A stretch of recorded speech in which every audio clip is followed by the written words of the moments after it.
probably fitness towards the back end of the season for quite a lot of players, and even in the selection that the manager had to choose between players who were injured and not quite fit. So maybe leading up, there's been a bit of a difference. I think. In the past two tournaments especially, we've been on the same amount of points, the same kind of, we won the first, we drew the second, but I don't think we played well in the Denmark game. I think we dropped below what we know we can, but overall I think, we are calm. We have been here before, we've got a lot of experience, so it's not a time to panic, of course, but it's a time to obviously try and improve. And I think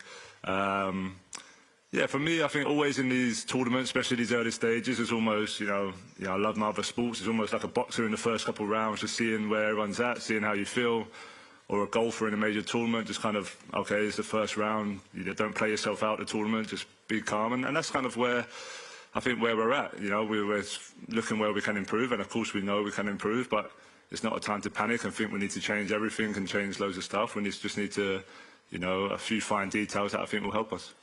We've talked a lot about your fitness. Yeah. How fit are you at the moment? And the crucial question for me, I think, is do you feel you're able to play in all of these games out here with England at the level you would want to be able to? Yeah, I do. I think, I spoke before the tournament. Of course, we said about preparation leading up to it. I thought was pretty good for me personally. And even the games in the tournament, the first game, I felt as fit as I have all season, and of course I know I come off in the second game, but that was down to the manager wanting to see different and maybe freshen up the front players especially. So from my point of view, I'm fit. I'm getting better and better each game and fitter each game, and I've spoken in previous tournaments about the same thing, about trying to make sure you're coming into your peak towards the most important part of the tournament, which is the knockout. So as always, time will tell.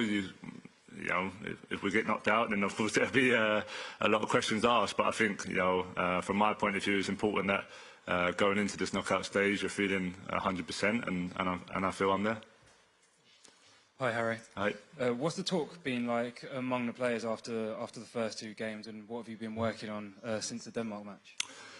Yeah, the talk's been pretty much kind of what we spoke about, just to be calm. Yeah, we're in a good place, even though we know we haven't quite reached the levels that we can. But it's been pretty much how it always is. The lads get on very well. We had a bit of time with the families, which is great. There's always that stage of the tournament where you're just starting to miss your families a little bit and miss the kids. So it was great to see them the day after the game.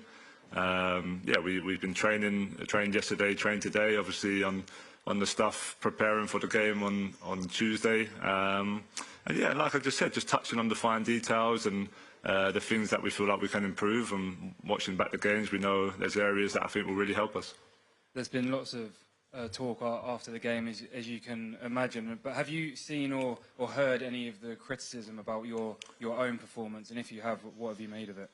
Yeah, I mean, I try and stay off it as much as possible. I think it's almost impossible not to see some stuff nowadays with all the different platforms. But I think me as a player, everyone's entitled to their own opinion, and I know when major tournament football's on, it's going to be even heightened, and every performance is going to be scrutinised. And if I'm honest with myself, have I played the best that I know I can? No, but I didn't score in the group stage in the World Cup. I didn't score in the group stage in the Euros.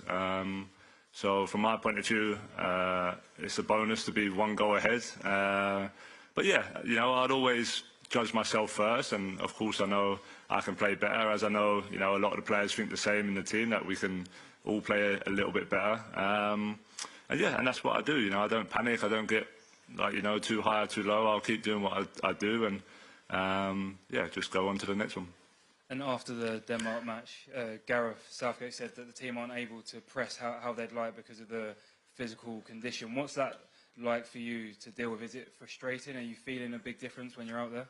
No, I just think I think both games playing against the back three just maybe caused us a little bit of confusion on the pitch. We prepared for the game, but then I just think there was certain things where we couldn't quite get the pressure that we wanted, and we weren't 100% sure on of when to go, and it's hard. And when you're playing against good teams, sometimes when the momentum goes against you, you struggle to kind of get it back, and then I don't think we was great with the ball, which then led to, you know, feeling like you're just running and constantly running, and then so it was tough to kind of turn that momentum around. So yeah, I think in the next game it'll maybe pose a different threat because of the formation. It's more likely going to be different from Slovenia. So yeah, hopefully we can show a bit more energy and a bit more enthusiasm, especially without the ball, and I think that will help us with the ball as well.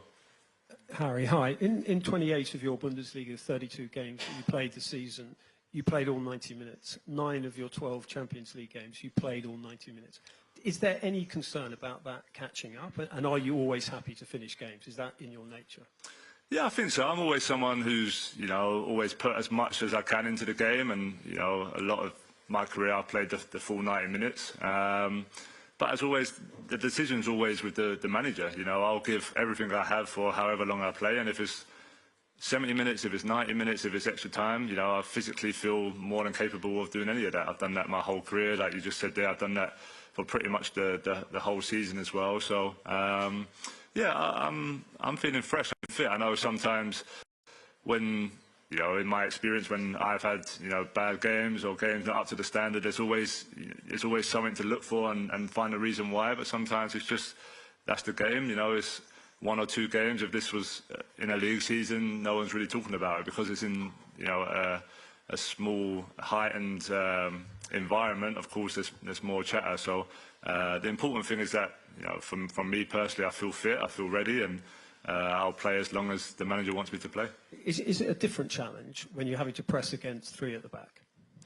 I think it poses a different challenge just tactically on who's pressing what player, and I think in both games, you know, they dropped midfielders into that kind of back 3 as well, and it was kind of, yeah, it was just that who goes at what moment, and I just think we didn't quite have the right solutions at the time, and I think that's all part of improving. You know, there's more than likely a chance we're going to come up against that formation again, and I think that's where it's really important to go away and look at the images, look at the videos, see where we can improve for next time. And yeah, and like I said, I think Tuesday will be a little bit different just from a tactically point of view anyway, but yeah, hopefully we can just bring a bit more energy, and you know, I know that's what, you know, the crowd love and the fans love, to get them off their seat, and we're more than capable of doing that.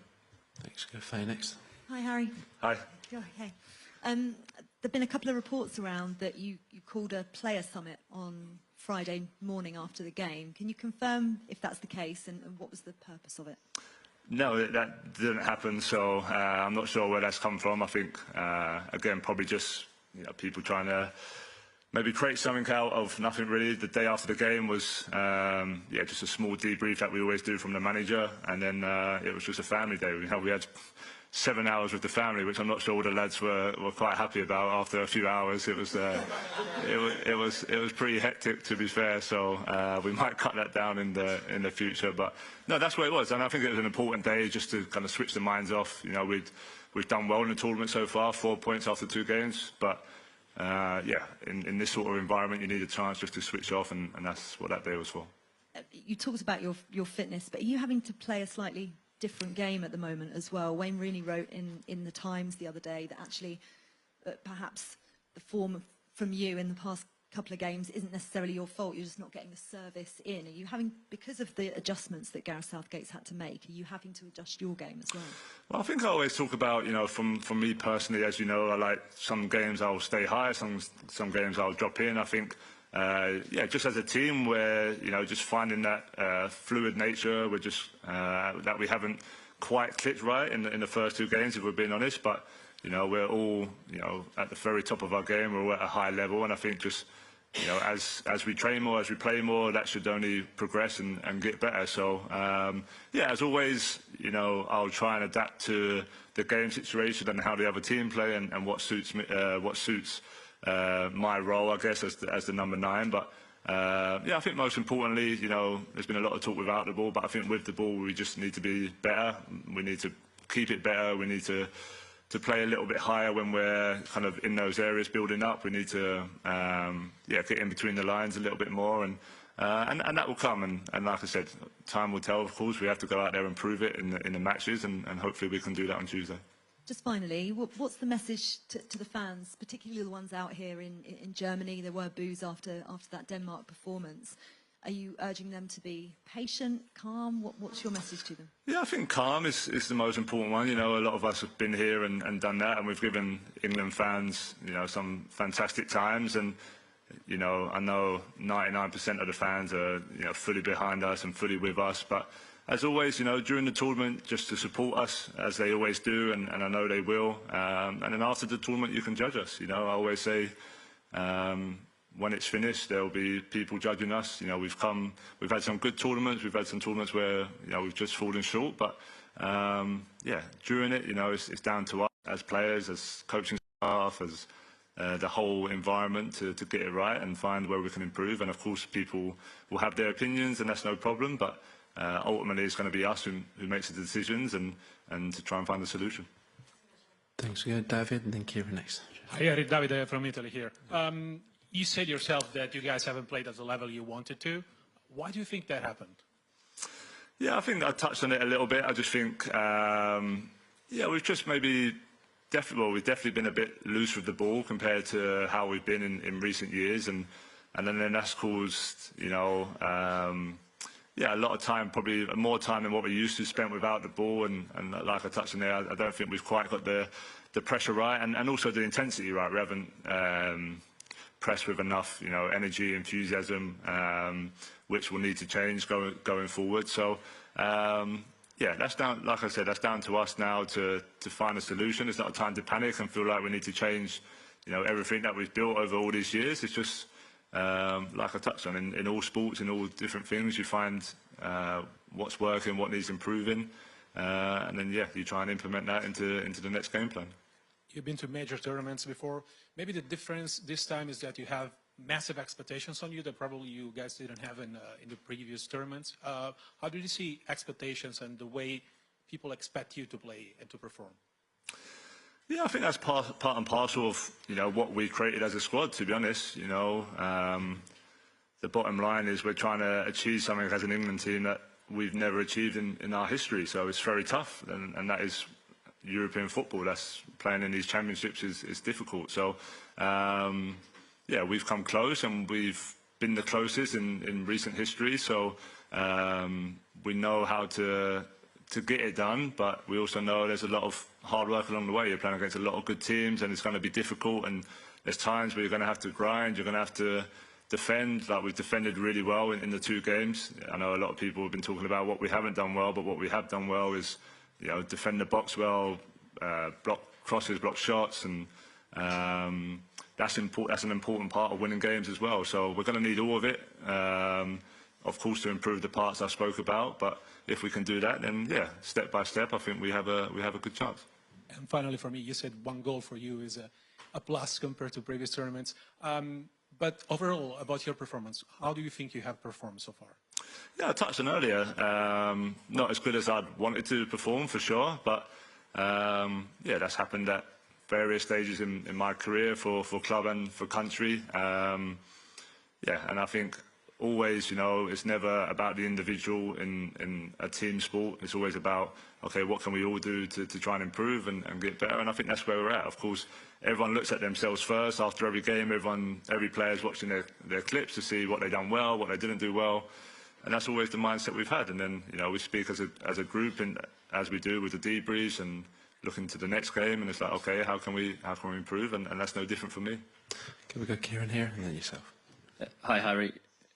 We're not used to seeing you come off in a situation where England need to score a goal. In the game against Denmark, when you saw your number go up, how did you feel in that moment? And does that motivate you more to sort of show the real Harry Kane in the coming game?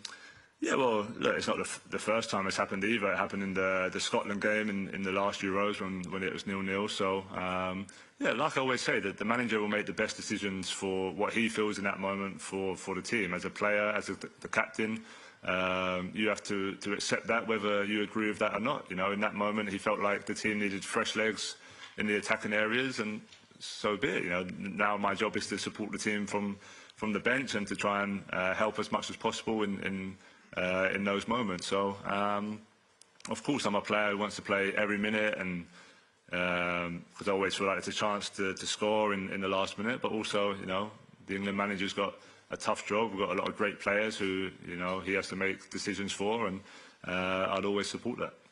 You mentioned earlier that you can sometimes play higher and sometimes come deeper. In the first game in particular, especially in the first half, it seemed like you were playing higher. Was that a particular tactical instruction or something you just kind of saw in the game?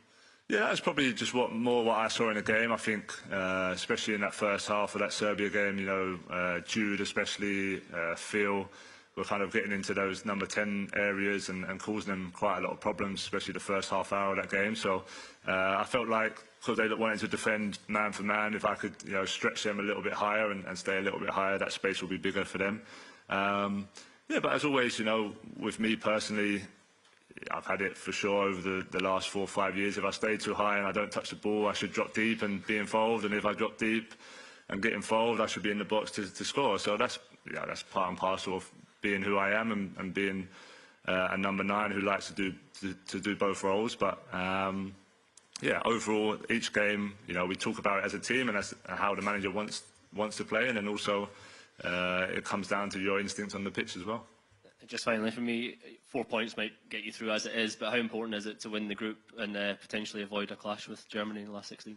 Yeah, we definitely want to win the group. I don't think it's just to avoid anyone. Of course, you know, Germany have had a fantastic start to the tournament, but I think it's more just, as we touched on earlier, the momentum that it will give us going into the knockout stages. Of course, people expected us to finish top. We expect to finish top in the position we're in now, especially. But yeah, if we don't, it's not a panic, as we always say, but yeah, I think we do want to go out there Tuesday and put a marker down and yeah, hopefully take that for the rest of the tournament. Hello, Harry. I'm Jonas from the local German broadcast channel NDR Jump, so excuse my bad English. We are very glad to have high-quality football here in Thuringia during the Euro 2024, because normally we have in Thuringia not even professional football. Here's nothing in that thing, and we are very glad to have you here. Do you enjoy it? Do you enjoy the surrounding, the landscape? And if yes, could you imagine to move here one day? Do you want to stay? We have a 7th division team. You may have heard of it, SG Lauscher Neuhaus.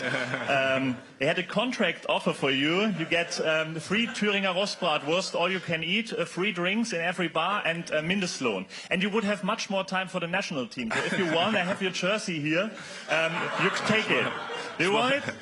It's very well prepared. I'll have to talk to my agent and see what we can do. But you have good golf courses. I mean, the golf course we're staying on is fantastic. So yeah, it's not a bad plus. But no, it's been great. You know, the reception I've had, not just here but in the whole of Germany, has been incredible. I think you know, since I moved to Bayern Munich, I've added a lot of supporters to me, and you know, yeah, every hotel we've been to so far, and just around the stadiums, everything, the support has been amazing. So you know, I just want to say thank you for that, and yeah, I don't know if it's on my mind to move here one day, but no, we appreciate, you know, yeah, you guys hosting us.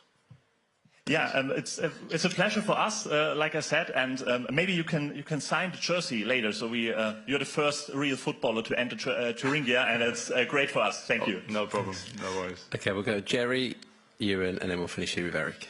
Hi, Harry. Good luck for the match. Thank you. You said a lot. Don't panic has been a message that's come across. There's a lot of young players in the squad who haven't got the experience you've got. Is this something that you personally as captain, is that the message you're personally giving it to them? Yeah, I think so. I think it's part of the environment that we set as well. I think, like I touched on, everyone gets on really well. Everyone's always talking to each other, whether that's, you know, playing darts or playing Uno or just with each other on the coach or whatever it may be. We have a good environment where, you know, everyone talks honestly and openly, and yeah, I think whenever, you know, you're talking in meetings or the manager's talking or Steve's talking, you know, there's always good messages and messages that we've had throughout the years, and that's a big one. You know, is the reality of where we are, and that's 4 points after 2 games, which is, you know, a decent start.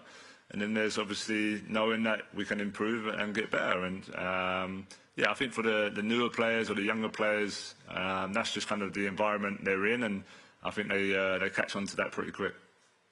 Excellent. In terms of 7 hours with the family, what do you do? Yeah, I mean, the hotel's fantastic. You know, full credit to the guys and girls and from the FA of putting everything on. And yeah, we had a bit of everything in there. You know, we got kind of the golf simulator, the football. We had, you know, burger trucks. We had bouncy castles. Everything. You know, it was just a really good day, and it was a good chance for, you know, some of the families who ain't really met, or for the players to meet some of the other players' kids, etc. Because you hear about them, but obviously you don't always get to meet them. So yeah, I think we've done a really good job at that in not just this tournament, but other tournaments as well. Just yeah, making sure you have time to switch off and be with them, because they're, you know, a huge part. And of course, you do miss them during long spells away. So yeah, it was a fun day, just maybe a little bit too long. And finally, I don't know if you heard his podcast, but Gary Lineker had a word to describe England's performance in his podcast. Do you think it's helpful for somebody like him to describe it as shit on the eve of such a big game, particularly when you're top of the group with 4 points? And do you think maybe you should stick to flogging crisps? Look, I think it's always, you know, I'd never want to be, you know, disrespectful to any player, especially, you know, a player who's worn the shirt and knows what it's like to play for England. But of course, I think what maybe ex-players or ex-players who are pundits now have got to realise is that it's very hard not to listen to it now, especially for some players who are not used to it, or some players who are new to the environment. So yeah, I always feel like they have a responsibility. I know they've got to be honest and give their opinion, but also they have a responsibility of being an ex-player, an ex-England player that a lot of players looked up to, that, you know, people do care about what they say, and people do listen to them. So like I touched on, everyone's got their opinion, but the bottom line is we haven't won nothing as a nation for a long, long time, and, you know, a lot of these players were part of that as well, and they know how tough it is. So it's not digging anyone out, but it's just the reality that, you know, they do know that it's tough to play in these major tournaments and tough to play for England. But yeah, look, I'd never disrespect any ex-player. All I'd say is just, you know, remember what it was like to wear the shirt, and that their words are listened to, and you know, some of the lads, or I don't know how many of the lads, but, you know, you do hear it, and we all want to win a major tournament. I'm sure they want us to win a major tournament, and yeah, being as helpful as they can and building the lads up with confidence would be a much better way of going about it. Thanks very much. Good luck. Thanks, Jerry. A few quick ones on Ewan, and then we'll finish with Eric from Build. Just to your left-hand side there. Hi, Harry. Hi. I just wanted to ask a bit more on that triple subs. I know you covered that already, but did that show a different side to Gareth, maybe, that we haven't seen before, to make such a sort of strong change at that point in the match?